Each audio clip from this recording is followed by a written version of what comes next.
it's Mena. Welcome back to my channel, or if this is the very first video that you're seeing of me, then welcome to my channel. Please be sure to hit the subscribe button down below if you didn't already. I post every day of the week for a while.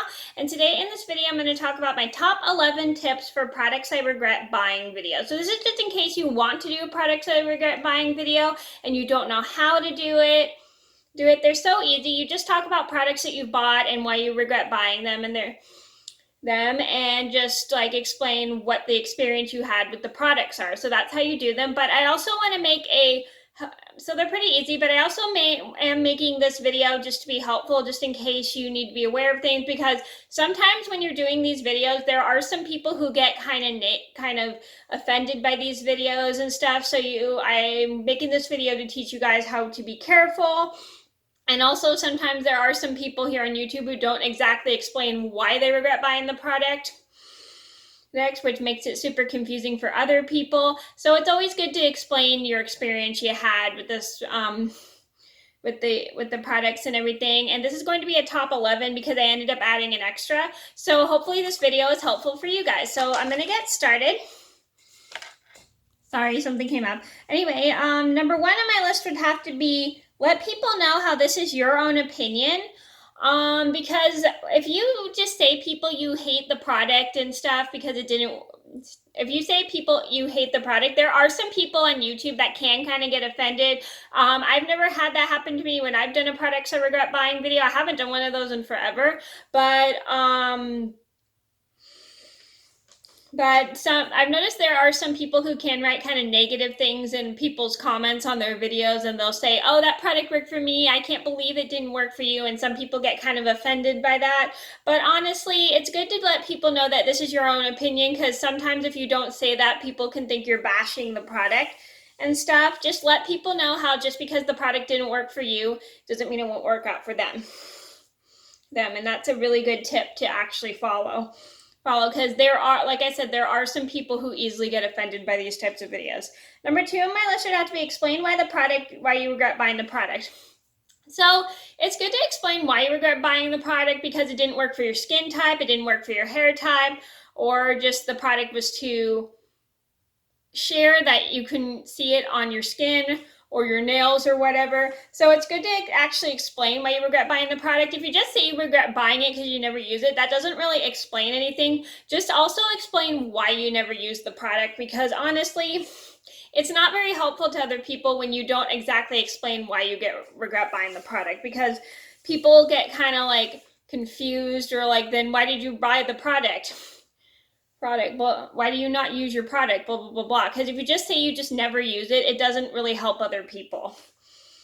Number three on my list had to be let people know how much the product is if it's expensive. So this is a good tip. Some people will actually do this, is talk about if they buy a high-end product that didn't work for them. They'll also say how much they spent on the high-end product, because there are some high-end products that are kind of expensive that don't always work out the way you expect. And it gets very frustrating when you buy a product that's pretty expensive and it doesn't work for you. So it's also very helpful to other people to let people know how much you spent on that high-end product, because then they won't waste their money on that stuff.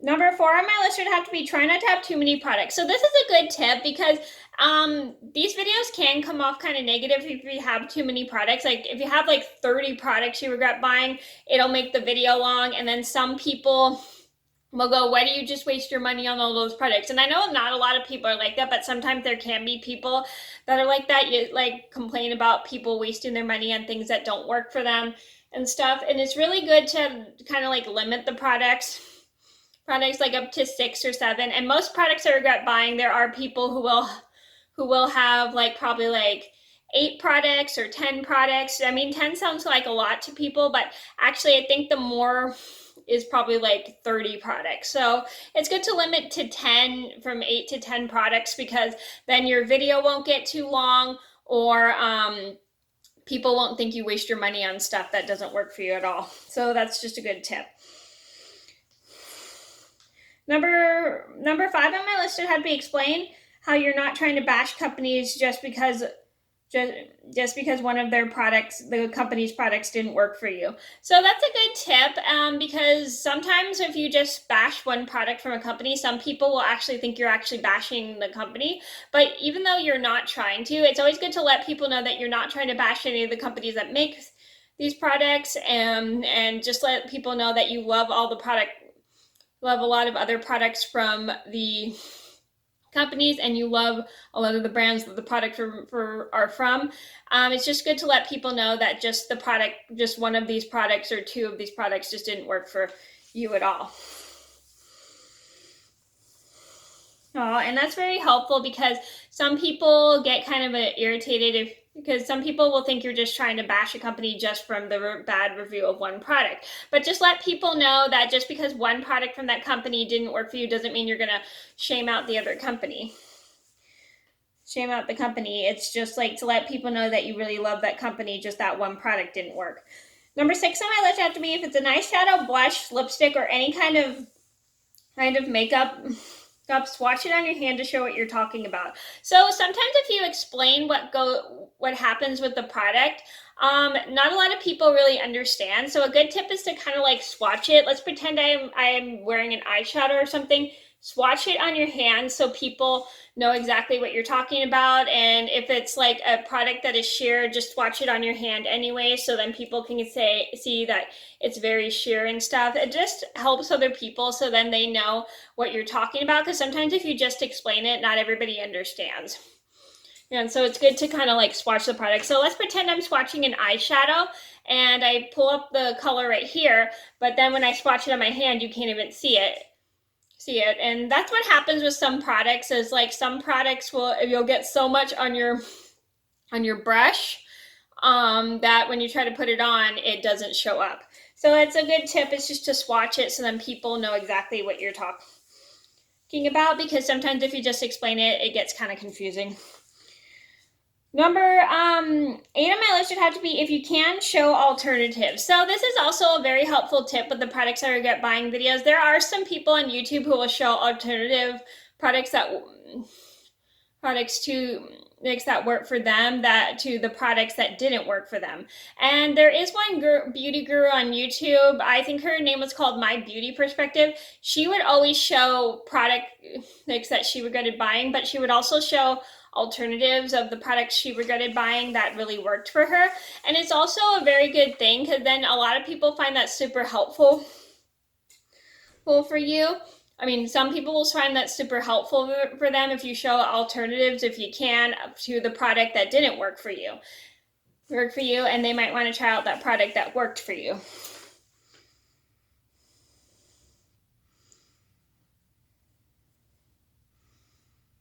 Number 9 on my list had to be talk about other YouTubers who have tried out the product that you've bought and how it did or didn't work for them. So a lot of people will also explain how when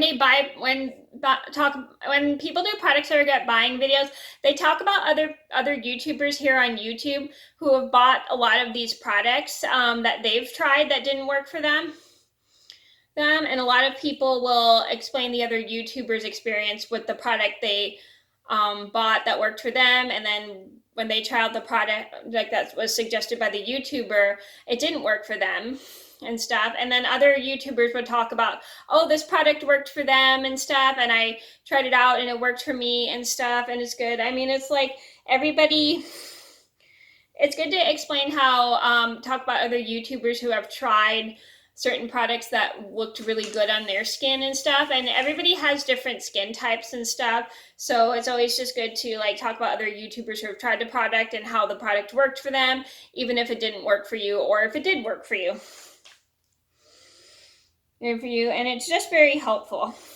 And number 10 on my list would have to be it's okay to say you regret buying a product that you never use, because there are some people who will keep a lot of products. I'm not saying everyone's like this, keep a lot of products and try to use them, but they'll be so busy using their other products that they'll forget to use the product that they had bought. And I mean, some people will buy certain blushes, but they won't use the certain blush just because the They had other blushes that they preferred, or they used certain lipsticks and they just never used them due to the color, or they never used them because they had other lipsticks they preferred and stuff. Like, everybody just has different reasons for not using a certain product that they've bought. Like, everybody like has other alternatives to the lipstick, the lipstick, eyeshadow, or whatever, and they never use the eyeshadow that they recently bought because they have other eyeshadows that they like better. And it's okay to say if you just regret buying it because you never use it. Number 11 on my list should have to be, it doesn't have to involve beauty products. You can also add home fragrances. Now, I see when people do a lot of products I regret buying videos, they'll add candles, they'll add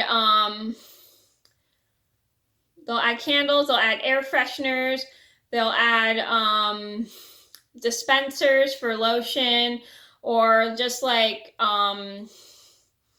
any like body care stuff. They add, like, it doesn't have to be all beauty products like makeup and everything. You can add like body care products, and you can talk about why the body care products didn't work for you. It can be mainly like it mainly is makeup, because there's a lot of beauty gurus who wear makeup. And I've seen a few YouTubers who have done these types of videos, the products I regret buying videos, and they talk about how they regret buying certain home fragrances like candles or air fresheners and stuff. It's totally okay to add that stuff, and also moisturizers and stuff.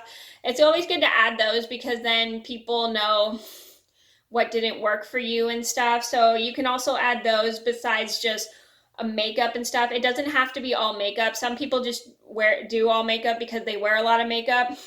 But if you wanted to, you can also add like lip balms, lip scrubs, body washes, lotions, just anything. It doesn't have to be all makeup. You can add any other item yet you regret buying.